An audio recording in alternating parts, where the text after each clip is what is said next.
When I first sat down with Josh Trank to hear about the story and what was going to happen, I didn't have any preconceived notions of what these characters go through or anything. So it was sort of it was a really fresh way of finding out about the comics and about which story we were going to tell. There aren't that many women in superhero films, and so when one comes along, for me, because I love those kind of movies, I definitely was excited about the chance to play her. I was more excited about the chance to play her after hearing, Josh's take on it, and because I'm more interested in really grounded films that are super raw and dark. I was interested in being a part of something that was very new, and it was a very different take on it, and knowing that I would be playing Sue before she had her powers, and showing the really human side of her, and then playing the aftermath of the big accident that happens that gives her her powers, and finding that sort of struggle of not wanting to have the power and then attempting to embrace it. That's an interesting thing to play as an actor. Sue Storm was adopted by Dr. Storm, and when she was young, very young, from Kosovo, and she was a very gifted child. She has this pattern recognition gift, and is just very, very, very smart, and obviously is at Baxter, and works alongside her father, and they have a very close bond.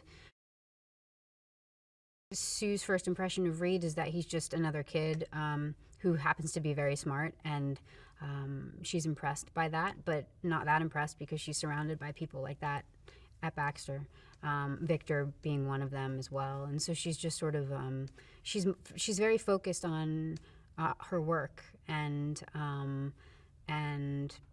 not boy crazy at all, isn't really a typical teenager in that way. So that was, kind of a nice thing to sort of be playing against whatever connection and chemistry Reed and Sue have. Having this thing that constantly happens to her that she can't control at first is terrifying and completely devastating, and very isolating, and Sue is kind of an internal person to begin with. So the fact that she goes invisible is very specific, and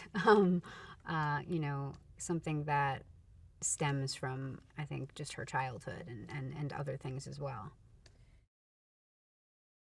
Once we all realize that we are our strongest together when we were working together, as cheesy as that sounds, it's true. They all become much stronger when they can do things together.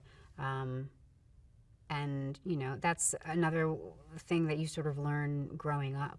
As a kid, you just those are like growing pains. It's throughout the film we sort of grow. We're forced to grow anyway through this accident.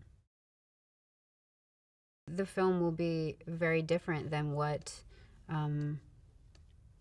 people expect it will be, and hopefully it will be very grounded and moving, and people will connect to it, on a human level, and so I mean, watching something that's fantastical is always, I think, fun, but it's not really worth it if you can't relate to the characters and relate to their experiences and their growth, and so hopefully people can connect with that.